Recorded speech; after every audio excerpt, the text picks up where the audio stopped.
Assalamu alaikum guys, welcome back to my channel and welcome back with a new recipe. So my today's recipe is chicken soup.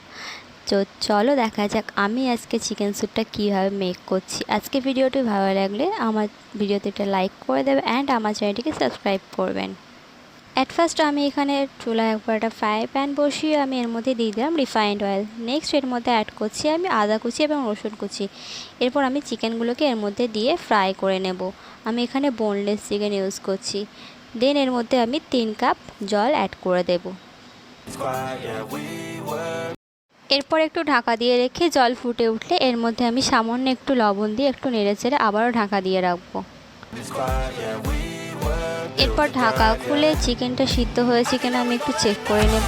Chicken সিদ্ধ হয়ে গেলে আমি এখানে মোটামুটি একটা একটা করে চিকেন উঠিয়ে রাখছি।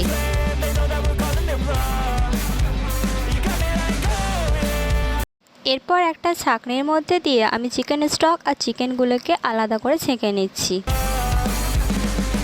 এরপর আমি স্যুপ তৈরির কাজটা শুরু করব। আবারও ওভেনের উপরে আমি প্যানটা বসিয়ে আমি এর মধ্যে চিকেন স্টকটা ঢেলে দিলাম। এটা একটু ফুটে উঠলে আমি এখানে যে চিকেনগুলো সেপারেট করে রেখেছিলাম সেটা হাত দিয়ে একটু ছাড়িয়ে নিয়ে আমি এটাকে এর মধ্যে দিয়ে দিলাম। দিয়ে কিছুক্ষণ এটাকে নাড়াচাড়া করতে হবে।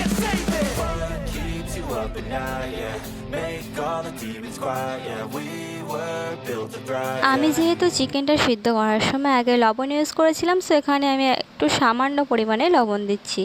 এরপরে এর মধ্যে দিয়ে দেব আমি কালো গোলমরিচের গুঁড়ো।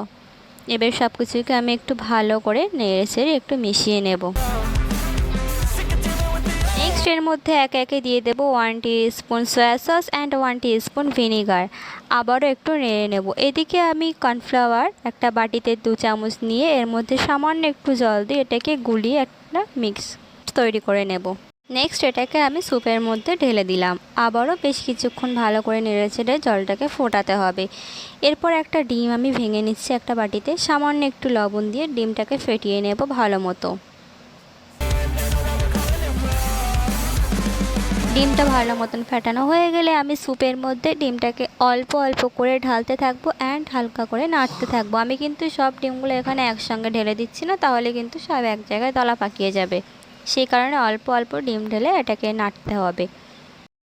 সো আমার আজকে স্যুপ তৈরির কাজ প্রায় শেষ। এরপর আমি এটাকে সার্ভ করব গরম গরম।